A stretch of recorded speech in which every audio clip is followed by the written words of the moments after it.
We're here on the grid at Snetterton for the last Lotus Cup UK race of the season. It's all very close with the points for the championship, so we're in for an exciting race. Well, this is the championship decided then for the Lotus Cup UK, and really it comes down to, in the Supersport Championship, that man on the left of your screen, Jamie Stanley, number 47, and Simon Deacon to the right in the black number 39 car. Whomever really gets the best result today will end up as Lotus Cup UK Supersport champion for 2013. The production championship, it's between Andy Napier and Andrew Wright. Let's have a look then at the grid, and it's Ken Savage in his 211 who takes pole position ahead of Rob Fenn after a keenly contested qualifying session. Then it's Jamie Stanley sharing road 2 with Benji and Freddie Hetherington, ahead of reigning champion Steve Train and Simon Deacon. Ozzy Youssef and Gavin Kershaw should not be discounted in their Evora. As ever, it's Adam Gore who is to the fore of the production championship runners. He lines up in 13th, with John Lemarston second in production championship from Andrew Wright and Andy Napier, and then Stuart Plotneck in 18th. We can expect to climb up through the order. Dave Carr and Craig Denman just outside the top 20 ahead of Campbell Cassidy and Chris Randall. Matthias Radestock will hand over to ex-Formula 1 driver Martin Donnelly for the second half of the race. Ryan Savage makes his race debut from 24th, and it's Gisela Ketfeld. Nolly Hancock at the back of the pack after a frustrating weekend that's been plagued with mechanical issues. So the lights out on the pace car. We're going to go green for the final time in 2013 for Lotus Cup UK, a race into the night, and it's Ken Savage who paces the field out of Murray's and along the centre straight, getting ready for the lights to flash out. And then we'll go racing here at Snetterton. The red lights are out, they go, and who gets the jump from the line? They're almost 3 wide. It's the Hetherington car. Bright yellow Exige looks to try and draw alongside Rob Fenn and Ken Savage, but it's Savage who leads into riches for the first time, just ahead of Rob Fenn in the Go Green racing car. Further back, they would all appear to be cleaning through as the red car, number 44, Andrew Wright, attempts to go around the green Elise of John Lemaster. Chris Setter's also in the mix as they hit the brakes for Montreal for the first time. Savage leads the way. Then it's the Hetheringtons up to second, and Steve Train trying to squeeze through into third as well. Shelley's been saying it is very, very chilly here. It's in essence a very, very stiff breeze. It's not going to be a work of a moment to get the heat into these tyres. So the drivers, as they work through Palmer for the first time, just having to take it with a degree of caution, biding their time, waiting for the tyres to warm up and the race to come to them. That said, Jamie Stanley swarming around in the number 47, Exige looking to gain ground. Adam Knight just come under a little bit of pressure from James Knight. Adrian Hall runs out wide through Agostini. Steve Train is making good progress in these early stages, challenging the Exige Hetheringtons. Will he be able to squeeze through? Olgie's not quite. Train then looks to make the move into Williams, gets very, very tight, darts the inside, and Steve Train trying to find a cars, but he almost got it. Couldn't quite squeeze through. Sprints down then the Bentley straight with Ken Savage leading the way. Headlights on already. And then we've got Train up into second position in his 211. And Steve Train, the reigning champion, has not quite been able to retain the title this year. He's mathematically with a chance coming into today's race, but really he'd need to rely on his fortune for both Simon Deacon and Jamie Stanley. So out of the bomb hole and through Coram Curve for the first time in this 2-hour race, which is starting at dusk, is going to finish very emphatically in the dark, as Jamie Stanley accelerates out of Murray's in 4th position, looking to try and take advantage of the slipstream here, possibly to elevate himself up into 3rd, as it's Savage who sets the pace in these early stages. He's got Steve Train chasing them. Well, about 3rd position, Jamie Stanley looks to the outside line at Riches, trying to squeeze through in the GT truck tyre car. Can he make it stick? Still side by side as they arrive into the hairpin at Montreal. Hetherington gets on the brakes, covers the inside line. No way through there for Jamie Stanley as a result. Stanley, the former British GT4 champion, is at the front of the field. The 211s flying in formation, Savage and Train. And Ken Savage, well, he's been saying all weekend how pleased he has been with the development of his 211 throughout the course of the season. He's really got to grips with the car, and the gossip in the paddock is that Savage and son Ryan, making his race debut today, will be sharing that car in the Lotus Cup UK next season. On the brakes and through Hamilton, meanwhile, we dive into the midfield battle, and here is the fight for the production championship. 61, Andy Napier, the white car, chasing Andrew Wright, the red machine. And again, in terms of how it needs to pan out for the championship, as long as Andy Napier gets a reasonably good finish, then he will claim the title, whereas for Andrew Wright, he ideally needs to win the class and rely on some misfortune for Andy Napier. But with 2 hours of racing, there is a long, long way to go.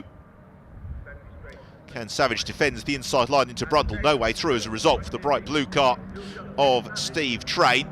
Out of Nelson. Train, though, looking very feisty in these early stages. As the 2.11s setting the pace in front of the field. Head of the two exeges, Hetherington and Stanley. Look of flame then from Ken Savage on the downshift into Coram Curve. And then a long way back in 5th position, we've got Marcus Jewell just ahead of Rob Fenn. Again, talking to the teams, they've all got varying strategies for this 2 hour race. Some of them wanting to just drive as hard as they can throughout, others where there may well be safety cars later on, aware that the mid-race pit stops will have a bearing, and therefore just letting the race have a steady start and seeing how it unfolds. However, Steve Train really anxious to find a way past Ken Savage. It's challenged into riches, again into the Montreal hairpin, no way through there for Steve Train. Come out of Montreal on to then the left-hander at Palmer. Savage turning in, Train not making the challenge, but possibly if he can get a good run out of Palmer, we go past the Tyrrell's Bar and Cafe and look to challenge into Agostini. Savage well aware that that's what Train's thinking of doing as he moves back from the middle of the road to claim the optimal racing line for Agostini. And has Ken Savage just outbraked himself there? He appeared to be slightly off the apex. He gathers it up okay. It means that we've now got 4 leaders all converging upon each other as Chris Setters looks to pick his way out through the field. There is Adam Gore, who leads the production class as he has done so often this season. Challenge for Gore in his Rob Boston racing car, though, is reliability, because it has failed him on 1 or 2 occasions. Good fight, though, for second amongst production runners. Headed by John the Master. It's Andy Napier who's moved up ahead of Andrew Wright now for the championship. That's absolutely crucial. If Napier's clear of Wright, there's absolutely nothing Andrew Wright can do about claiming championship honours, as still Ken Savage busy defending from Steve Train down the Bentley straight into Brundle. Savage maintains his advantage only by a car length or so. It's out of Nelson and then sprinting towards the bomb hole, taking advantage of the cambered right-hander.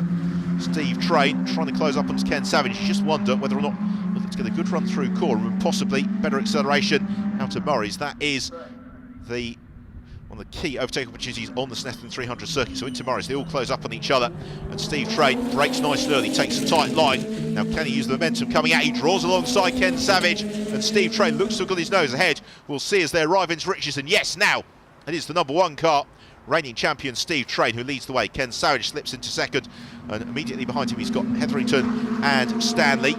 Jamie Stanley, as it's relatively speaking, under power, but he's able to stay with the cars ahead of him through the corners as Hetherington dives to the inside of Ken Savage, gains the position.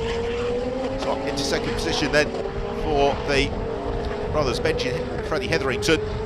They'll be able to challenge Steve Train for the lead. At the moment it's playing into the hands of Steve Train. He's already building up a little bit of daylight over the battle unfolding behind. On to Agostini, the left-hand hairpin. You get a really nice indication from the camera shot there just how the road dips away under braking. It means the drivers have to brake fractionally earlier than they think they might, and they build up the momentum coming out of Agostini into Hamilton. You just jump on the brakes, maybe a downshift. It's a very quick corner. Hamilton shares the same radius as the Lesmo corners at Monza, and this not dissimilar challenge looks far tighter and slower than it actually is. Steve Train moving clear of Hetherington, then Savage, and then Jamie Stanley. As the light just begins to go away from the drivers. Super fight still for second amongst the production championship runners. Andy Napier in pursuit of John the Master. Then we've got Andrew Wright, the white number 5 car. That is Stuart Plotneck, a former MG racing champion. And Plotneck, who can be relied upon to run very consistently. So let's get too embroiled on this fight in the early stages. At the same time, it's to be a great deal of fun as Le Master heads to this tussle. Adam Gore, by the way, still leads the production championship runners.